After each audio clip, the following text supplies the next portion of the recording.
आप देख रहे हैं एजेंट टीवी, मैं प्रीति शर्मा आपके साथ। खबरों को विस्तार से भी जानेंगे, लेकिन शुरुआत करते हैं हेडलाइंस के साथ।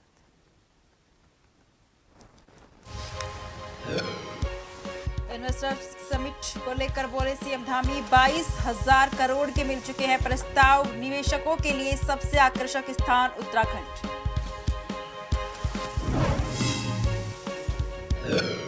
बीजेपी के लोकसभा चुनाव को लेकर तैयारियां तेज, चलाएगी वोटर चेतना अभियान।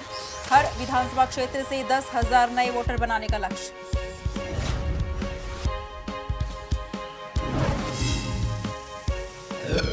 बागेश्वर विधानसभा उपचुनाव के लिए जीत के लिए जंग, खाली कुर्सी वाले वायरल वीडियो पर कांग्रेस की सफाई। कहा पुराना वीडियो, बीजेपी बोली तो फिर सफाई देने की जरूरत क्यों पड़ी।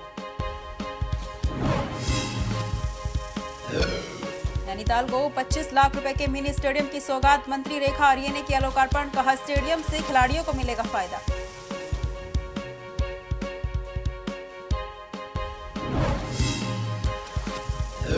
देहरादून पुलिस ने की वाहन लूटने के मामले में कार्रवाई। 2 शातिर बदमाशों को किया गिरफ्तार, कब्जे से वारदात में इस्तेमाल हथियार किया जब्त।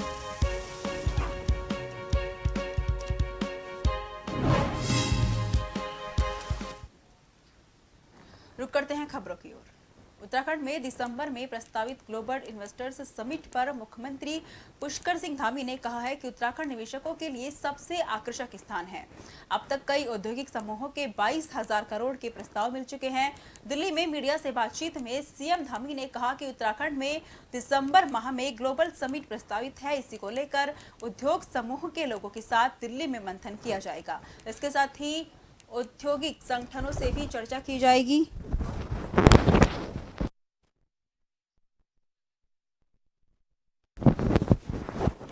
निवेशकों को उद्योग के क्षेत्र में प्रेरित करते हैं। सीएम ने कहा है कि सरकार ने इंडस्ट्री, एसएमएसई, पर्यटक, हाइड्रो और सौर ऊर्जा विभागों की नीति में कई संशोधन किए हैं।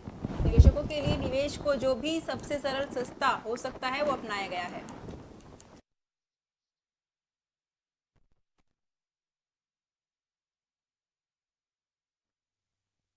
ढाई लाख करोड़ के एमओयू और लेकिन उससे पहले इस बार ये ज़रूर किया है कि जो ग्राउंडिंग है वो ग्राउंडिंग हमारी जब हमारा मुख्य कार्यक्रम होगा इन्वेस्टर ग्लोबल समिट में, जब हम सभी को बुलाएंगे, सब लोगों के साथ बात करेंगे, सबको आमंत्रित करेंगे, तो उससे पहले ग्राउंडिंग निश्चित कर लेंगे और उसका एक बड़ा लक्ष्य हमने रखा है। और जिस प्रकार के अभी तक हमको लोगों के द्वारा प्रस्ताव आए हैं, उससे लगता है कि बड़ी संख्या में और बड़े उद्योग समूह उत्तराखंड आना चाहते हैं।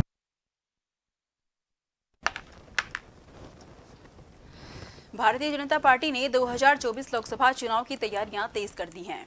प्रदेश में सभी 5 सीटों पर हैट्रिक लगाने का टारगेट है। केंद्र सरकार और राज्य सरकार की उपलब्धियों को जनता तक पहुंचाने के लिए सरकार और संगठन में समन्वय स्थापित करने के उद्देश्य से प्रत्येक सप्ताह एक कैबिनेट मंत्री बीजेपी प्रदेश कार्यालय पर अपने विभागों की उपलब्धियों को लेकर प्रेस वार्ता करेंगे और प्रदेश प्रवक्ताओं, पदाधिकारियों के साथ उपलब्धियां साझा करेंगे, जिसकी शुरुआत भी कल से पर्यटन मंत्री सतपाल महाराज के द्वारा कर दी गई है। इस संबंध में प्रदेश मीडिया प्रभारी मनवीर सिंह चौहान ने बताया कि हमारी पार्टी की सरकार के द्वारा किए जा रहे जन सरोकार के कार्य जनता तक कैसे पहुंचाए, इस रणनीति के तहत ये कार्य किया जा रहा है। सरकार है और केंद्र की सरकार है। जो हमारे माननीय मुख्यमंत्री पुष्कर सिंह धामी जी के नेतृत्व में जो 2025 का आदरणीय मुख्यमंत्री जी ने विजन रखा है कि देश का सबसे आदर्श राज्य विकास की दृष्टि से उत्तराखंड होगा, उस दृष्टि से हमारी सरकार क्या क्या काम कर रही है, कौन सा मंत्रालय क्या क्या काम कर रहा है, इसको लेकर के जनता तक वो पहुंचे, इसके तहत हमने इस योजना को बनाया है। और निश्चित रूप से 2024 का चुनाव तो उसमें भी लोगों को पता रहना चाहिए किस तरह से हमारे पहले और अब में जमीन आसमान का फर्क उत्तराखंड राज्य में विकास की दृष्टि से पड़ चुका है। इसलिए जनता को इसको बताने के लिए ये हम लक्सर पुलिस ने चेकिंग के दौरान मोटरसाइकिल पर सवार 2 आरोपियों को 10 लीटर कच्ची शराब के साथ गिरफ्तार किया है। दोनों आरोपी लक्सर के अकोडा कला गांव के निवासी हैं। वहीं बता दें कि नशा मुक्त देवभूमि मिशन 2025 अभियान के तहत हरिद्वार एसएससी के निर्देश पर लक्सर पुलिस द्वारा नशे के कारोबार करने वाले आरोपियों पर लगातार कार्रवाई को अंजाम दिया जा रहा है, जिसके तहत ही आरोपियों को गिरफ्तार भी किया गया है।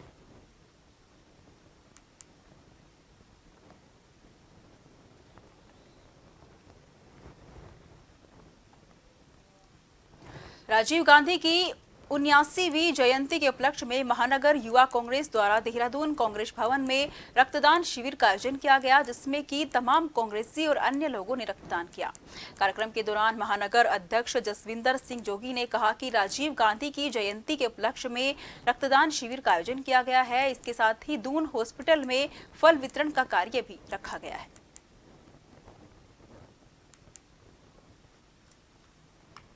राजीव जी का जो कार्यकाल भी रहा है और राजीव जी ने जो काम किए हैं, आज उन काम को हम लोग याद कर रहे हैं। भले वो पंचायती राज को लेके हो, जो उन्होंने पावर्स दी प्रधानों को, और युवाओं को जो मत का अधिकार देने का काम किया, और साथ साथ आईटी सेक्टर में जो क्रांति लाए, ये सब राजीव जी की देन है। तो आज के दिन पे उनको नमन करते हुए, श्रद्धांजलि देते हुए हम लोगों ने ब्लड कैंप का भी आयोजन किया है, और साथ साथ हम लोग दून अस्पताल में फल वितरण भी कर रहे हैं। और उनके किए जो योगदान है और जो उनके काम है, वो सदैव हिंदुस्तान जो है याद रखेगा, और वो कभी भुलाए नहीं जा सकते। भारत रत्न पूर्व प्रधानमंत्री राजीव गांधी के जन्मदिन के अवसर पर महानगर कांग्रेस कमेटी रुड़की द्वारा सद्भावना दिवस के रूप में एक कार्यक्रम आयोजित किया गया। कार्यक्रम में सभी कांग्रेस कार्यकर्ताओं ने स्वर्गीय राजीव जी के चित्र पर पुष्प अर्पित कर उन्हें स्मरण किया। इस अवसर पर महानगर कांग्रेस अध्यक्ष राजेंद्र चौधरी एडवोकेट ने कहा कि स्वर्गीय राजीव गांधी ने देश की तरक्की और मजबूती के लिए असाधारण योगदान दिया। उनके द्वारा सूचना प्रौद्योगिकी के क्षेत्र में अतुलनीय विकास की पहल की, और आज भारत सूचना प्रौद्योगिकी में विश्व में प्रथम पायदान पर है।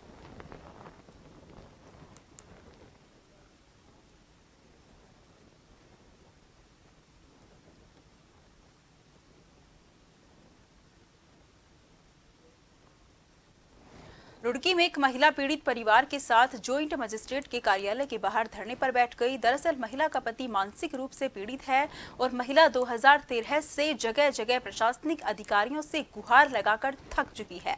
महिला पिरान कलियर की रहने वाली है और वो अपनी जमीन को लेकर कई बार गुहार भी लगा चुकी है, और कार्रवाई नहीं होने पर महिला परिवार के साथ धरने पर बैठ गई। किस तरह की दिक्कतें आपको आई हैं? जी किस तरह की दिक्कत में सारे में चली गई। एसपी के यहाँ भी चली गई, एसडीएम के यहाँ चली गई, सीओ के यहाँ चली गई, थाने में लगातार चली गई, एसओ के पास, कहीं भी कोई सुनवाई नहीं हो रही बिल्कुल भी। क्या हुआ तुम्हारे साथ? जी जमीन थी, मेरा जो पति मानसिक रोगी 2013 से, इनका सगा भांजा दवाई दिलवाने ले गया था। दवाई के बहाने से 5 बीघे जमीन का बैनामा करा लिया उसने, और बैनामा कराने के बाद उसने फिर दूसरे को बेच दी, विकास गर्ग है उसे बेच दी। तो अब वो उस पर कब्जा ले रहा, उसका दाखिल खारिज नहीं हुआ अब तक, उस पर स्टे हो रखा, फिर भी उसमें कब्जा ले रहा। उसमें आज काम चल रहा, चिनाई चल रही उसमें। तो अब आप क्या कहना चाहते हैं? हम ये चाहते हैं जी उसको रोका जा काम को।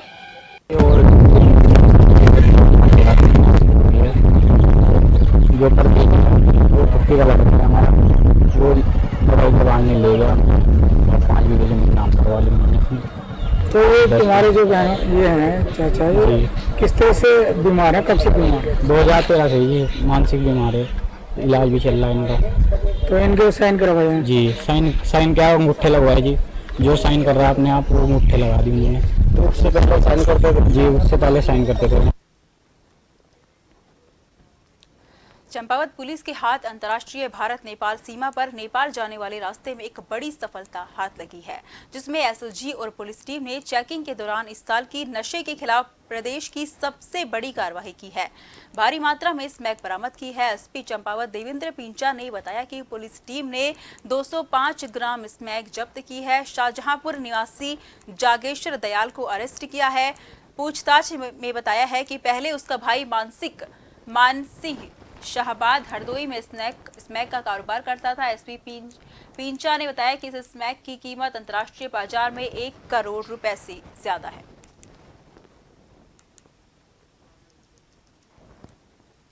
जैसा कि आपकी जानकारी में माननीय मुख्यमंत्री जी द्वारा हमें 2025 तक पूरे स्टेट को नशा मुक्त करने का एक ध्येय दिया गया, उसके आधार पे आज हमारे जो एसओजी की टीम और बनबसा थाना पुलिस ने मिलकर एक अभियुक्त को बनबसा क्षेत्र से गिरफ्तार किया, जिससे कब्जे से लगभग 600 ग्राम से अधिक 605 ग्राम के आसपास स्मैक बरामद की गई है, जिसका मूल्य करोड़ों में आंका जा रहा है।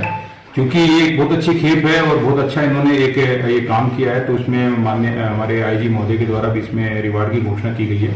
यह जो अभियुक्त जागेश्वर ये मुख्य रूप से शाहजहांपुर उत्तर प्रदेश का रहने वाला है, जो पूछताछ में बात सामने आई है उसने बताया कि वो घर में ही ये मैन्युफैक्चर करते हैं, तो मटेरियल वगैरह लाके वहीं करके उसको नेपाल की तरफ ले जाने का इनका प्लान था। जिस दौरान मुखबिर की सूचना के आधार पे और अन्य चेकिंग के आधार पे हमारे एसओजी टीम और बनबसा पुलिस ने इसको गिरफ्तार किया। अक्सर विवादों में रहने वाला टोल प्लाजा बहदराबाद पर स्थानीय ग्रामीणों ने धरना प्रदर्शन किया और ग्रामीणों ने जमकर नारेबाजी भी की। स्थानीय ग्रामीणों ने कहा कि टोल प्लाजा की मनमानी नहीं चलेगी, किसी भी लोकल ग्रामीण, किसान और अन्य लोगों का शोषण बर्दाश्त नहीं किया जाएगा। किसान यूनियन के प्रदेश प्रवक्ता उत्तराखंड दाताराम चौहान ने कहा कि जब से टोल प्लाजा बहदराबाद का स्टाफ बदला है तब से लोकल लोगों का बहुत ही उत्पीड़न हो रहा है और लोकल ग्रामीणों से जबरदस्ती पैसा वसूला जा रहा है।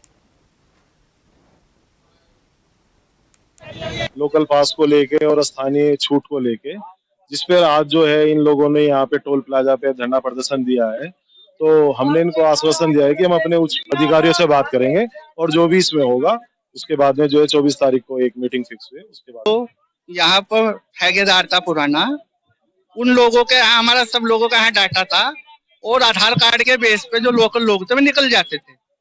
जब से ये 3-4 दिन से नया ठेकेदार आया है, लोकल लोगों का बहुत ज्यादा उत्पीड़न हो रहा है और उनसे जबरदस्ती पैसा वसूला जा रहा है।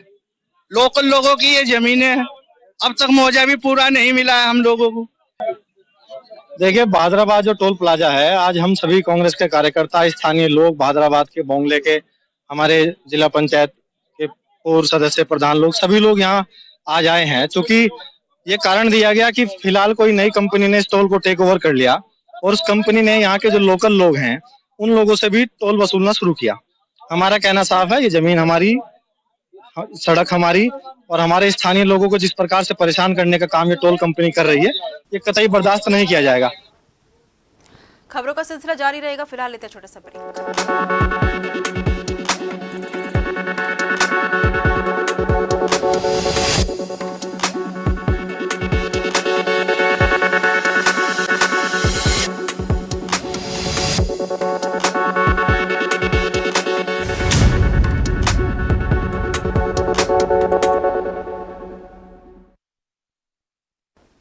ब्रेक के बाद फिर से आपका स्वागत है। रुक करते हैं खबरों की ओर।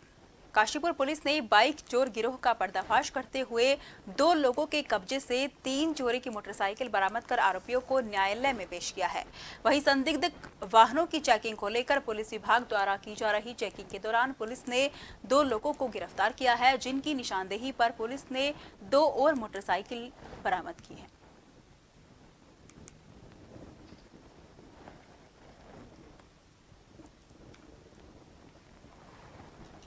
उसके बावजूद लगातार संडे मार्केट से या पीट बाजार से मोटरसाइकिल चोरी होने की और आसपास की बिल्डिंगों से भी सूचना आती है।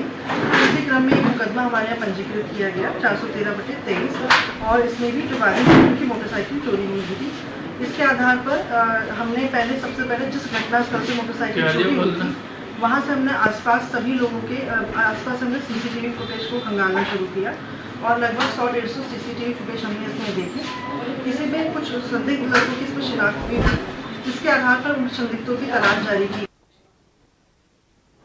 उत्तराखंड में इस समय भारी बारिश की मार झेल रहा है। बता दें कि वहीं मैदानों में जहां बाढ़ जैसे हालात हैं, वहीं पहाड़ों में अक्सर बादल फटना और अतिवृष्टि की घटनाओं में इजाफा हुआ है और इस अतिवृष्टि और बादल फटने की घटनाओं में पानी का तेज वेग अपने साथ बड़े बड़े बोल्डर, पेड़, चट्टानें भी बहाकर ले जाता है।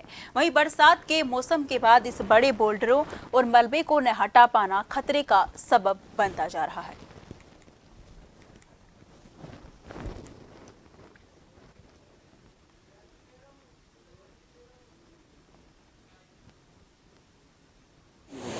मैं अभी यहाँ पर अधिशासी एवं इरिगेशन व्यू साइट पर गए हुए थे, मैं भी वहाँ पर था और निश्चित रूप से क्योंकि इस तेज फॉल वाला जो ये नाला है हमारा प्राणवती का, बहुत बड़ा कैशमेंट का इसमें मटेरियल आता है और उसका कहीं न कहीं अंतिम छोर जो हमारा ये पिंडर का बहाव है उसको रोक देता है। वहाँ पर बहुत सारा लगभग 2 मीटर से ऊपर ही वहाँ पर मलबा रुक गया है। उसने वहाँ पर नदी के डायरेक्शन को ही चेंज कर दिया है। इसको अभी एक वेग नदी का कम हो जाए तो इसका एक सर्वे करवाया जाना उचित रहेगा और उसके बाद फिर जो भी शासन की नीतियाँ हैं नियमानुसार ही उसमें फिर मलबे का जो है निस्तारण करा जाएगा। क्या वर्तमान में कोई ऐसा सर्वे, संयुक्त सर्वे करवाया जाएगा हाल फिलहाल में, कि हाल फिलहाल में कोई ऐसा सर्वे करवाया जाएगा विभागों की कोऑर्डिनेशन को लेकर, ताकि राष्ट्रीय राजमार्ग भी बचाया जा सके? बिल्कुल, इसमें बीआरओ का जो है और हमारे भूगर्भीय वैज्ञानिक जो रहते हैं उनका और सिंचाई विभाग, इन तीनों से ही जॉइंटली सर्वे करवाया जाएगा। यूपी के सीतापुर में प्राइवेट हॉस्पिटल में लगातार हर दूसरे दिन मौत होती नजर आ रही है, लेकिन स्वास्थ्य विभाग कागजी खाना पूर्ति करके मामले को रफा दफा करने में लगा हुआ है। बता दें कि सीतापुर में खैराबाद थाना क्षेत्र में फिर एक गर्भवती महिला की मौत का मामला सामने आया है।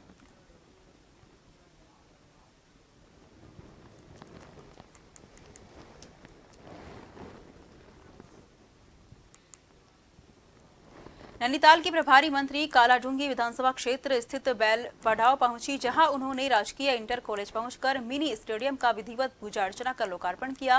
बता दें कि इंटर कॉलेज में बने इस मिनी स्टेडियम की कुल लागत लगभग 25 लाख रुपए है।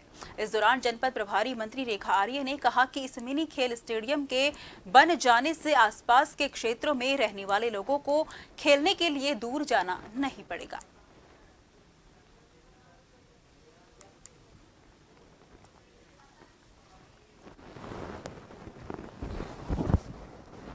मुझे आज इसका उद्घाटन करते हुए बेहद प्रसन्नता है कि आज यह मैदान जो है वो हमारे बच्चों को, स्कूल को जो है आज समर्पित कर दिया गया है। यह धनराशि जो है लगभग 25 लाख की धनराशि के साथ में इसका निर्माण कार्य जो है वह पूर्ण हुआ है। और मैं मानती हूँ कि इस प्रकार के मिनी स्टेडियम से, खेल मैदान से हमारे जो बच्चे जो अध्ययनरत होते हैं उनको एक अवसर मिलता है जहाँ पर वो अपनी खेल की प्रैक्टिस और अपना अभ्यास और खेल के उपरांत में, स्कूल के उपरांत में भी वो यहाँ पर आते हुए अपने अभ्यास को। बीजेपी लोकसभा चुनाव की तैयारियों को लेकर निर्णायक कदम आगे बढ़ते हुए वोटर चेतना अभियान चलाने जा रही है। इस राष्ट्रव्यापी अभियान में प्रत्येक विधानसभा में 10,000 नए वोटर बनाने का लक्ष्य है। हल्द्वानी और देहरादून में प्रशिक्षण कार्यक्रम आयोजित किए जाएंगे, साथ ही बूथ और शक्ति केंद्र स्तर पर वोटर कैंप भी लगाए जाएंगे। इस अभियान को लेकर जिले स्तर पर 3 से 5 लोगों की टीम बनाई जाएगी और विधानसभा स्तर पर 3 सदस्यीय टीम इस पूरे कार्यक्रम को संचालित करेगी। इस संबंध में हल्द्वानी में बैठक का भी आयोजन किया गया है, जिसमें प्रदेश प्रभारी दुष्यंत गौतम और प्रदेश अध्यक्ष महेंद्र भट्ट भी बैठक में शिरकत करने हल्द्वानी पहुंचे। इलेक्शन कमीशन का अभियान चल रहा है 21 से लेकर 30 अगस्त तक का। उसके अंदर 2 दिन का अभियान हमारा भी चलेगा 25-26 तक। हर घर तक जाएंगे, जिसका वोट नहीं है उसका वोट बनाएंगे। 5 नंबर फार्म भरेंगे, 6 नंबर भरेंगे, 6 नंबर, 7 नंबर, 8 नंबर फार्म भरेंगे। BLA-1 और BLA-2 की नियुक्तियाँ लगातार इसमें हो जाएंगी पूरी। और ये अभियान अभी खत्म नहीं होने वाला है, ये लोकसभा चुनाव तक चलेगा। देश की सबसे बड़ी राजनीतिक पार्टी होने के नाते हमारे राष्ट्रीय नेतृत्व ने तय किया है कि कोई भी व्यक्ति जिसकी उम्र 18 वर्ष हो चुकी है उसका मत बन जाए। इस भाव के साथ कार्यकर्ता सभी बूथों पर जाएंगे और हमने तय किया कि प्रत्येक विधानसभा 10,000 नए मतदाता बने। कई बार मतदाता में त्रुटियां होती हैं, पते की त्रुटि होती है, इन सबको ठीक कराने के लिए फॉर्म नंबर 6, 7, 8 उनमें सब प्रकार के संदर्भ में हमारे कार्यकर्ता सहभागी बनेंगे। बागेश्वर विधानसभा उपचुनाव में जीत के लिए जंग तेज हो गई है। अब बागेश्वर में एक वीडियो वायरल हो रहा है। ये वीडियो 17 अगस्त का कांग्रेस प्रत्याशी बसंत कुमार के नामांकन दाखिल करने के दौरान बताया जा रहा है। नामांकन के साथ कांग्रेस ने बागेश्वर में जनसभा की इस वीडियो में देखा जा सकता है कि कांग्रेस की जनसभा में पीछे की सारी कुर्सियां खाली पड़ी हुई हैं। कांग्रेस प्रत्याशी के साथ कांग्रेस प्रदेश अध्यक्ष करण महाना भी थे। इस वीडियो पर कांग्रेस के प्रदेश उपाध्यक्ष मथुरादत्त जोशी का कहना है कि ये पुराना वीडियो है और बीजेपी लोगों को गुमराह करने के लिए ऐसे षड्यंत्र रचती है। वहीं बीजेपी प्रदेश अध्यक्ष महेंद्र भट्ट का कहना है कि कांग्रेस के लोग ही कांग्रेस का वीडियो वायरल करते हैं। अगर कुर्सियां खाली थी तो उसमें सफाई देने की क्या जरूरत पड़ी।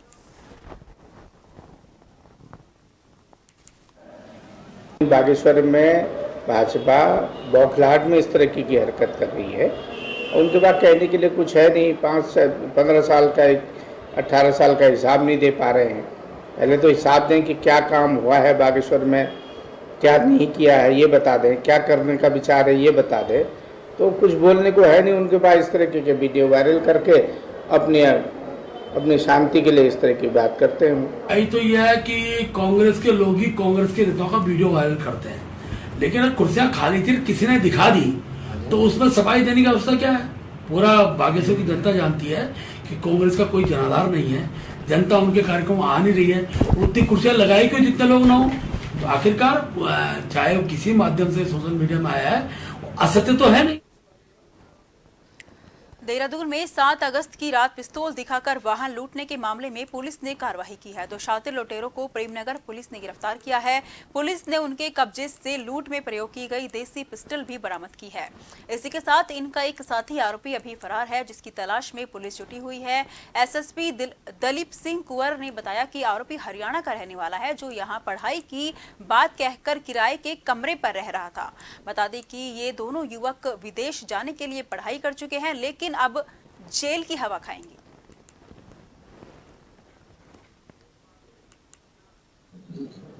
हमने पूछताछ कर लिया उनसे। वैसे तो इनका ये है कि अब उतना उन्होंने बताया नहीं, लेकिन ये है कि कोई न कोई घटना के बाद फिर आए थे लोग, घटना के बाद फिर आए थे, और फिर आने के बाद फिर पुलिस ने फिर उनको हमने पकड़ लिया उनको। लेकिन ये है कि जैसे मैंने पहले बताया आपको, इनके केमिस्ट्री जरूर होगा। जैसे जिस अंदाज से उन्होंने वो किया, पैदल थे, कोई इनके पास कोई गाड़ी थी नहीं, और पिस्टल इनके पास भी था। उसको देख करके उन्होंने मतलब ये घटना कारित किया। तो कहीं न कहीं इनका अपराधीता हम जानकारी कर रहे हैं। उनको उम्मीद है कि कहीं इनका अपराधीता जरूर। वहीं लक्सर में ड्रग्स की देवभूमि मिशन 2025 और ऑपरेशन मर्यादा को सफल बनाने के लिए हरिद्वार एसएसपी अजय सिंह के निर्देश पर लक्सर पुलिस ने नाहिंदपुर सुठारी गांव में किया चौपाल कार्यक्रम आयोजित। ग्रामीणों से की गई नशे से दूर रहने की अपील। पुलिस द्वारा गांव में नशे के कारोबार करने वाले आरोपियों के खिलाफ सख्त कार्रवाई करने की दी गई चेतावनी। ग्रामीणों ने भी पुलिस का सहयोग करने का दिया आश्वासन।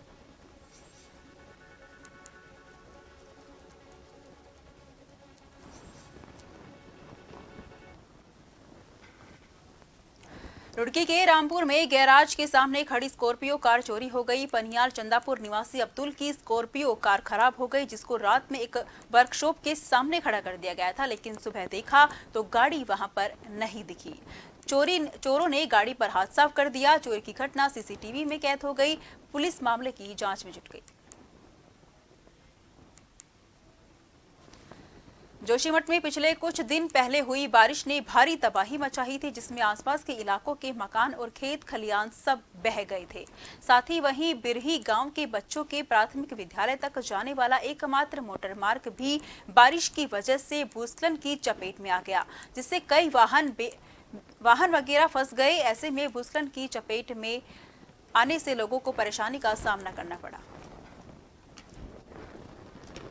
विगत 13 तारीख को रात्रि में जब भारी बारिश हुई तो यहाँ पे हमारे गांव बिरही में बारिश के कारण रास्ता बंद हो गया था, जहाँ पे कि कई कॉमर्शियल गाड़ियाँ और निजी गाड़ियाँ फंस गई थी।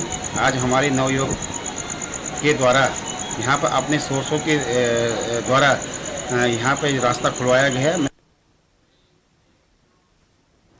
फिलहाल के लिए मुझे दीजिए इजाजत। देश भर की तमाम खबरों के लिए आप लगातार देखते रहिए जन टीवी, क्योंकि हम हैं जन जन की आवाज़।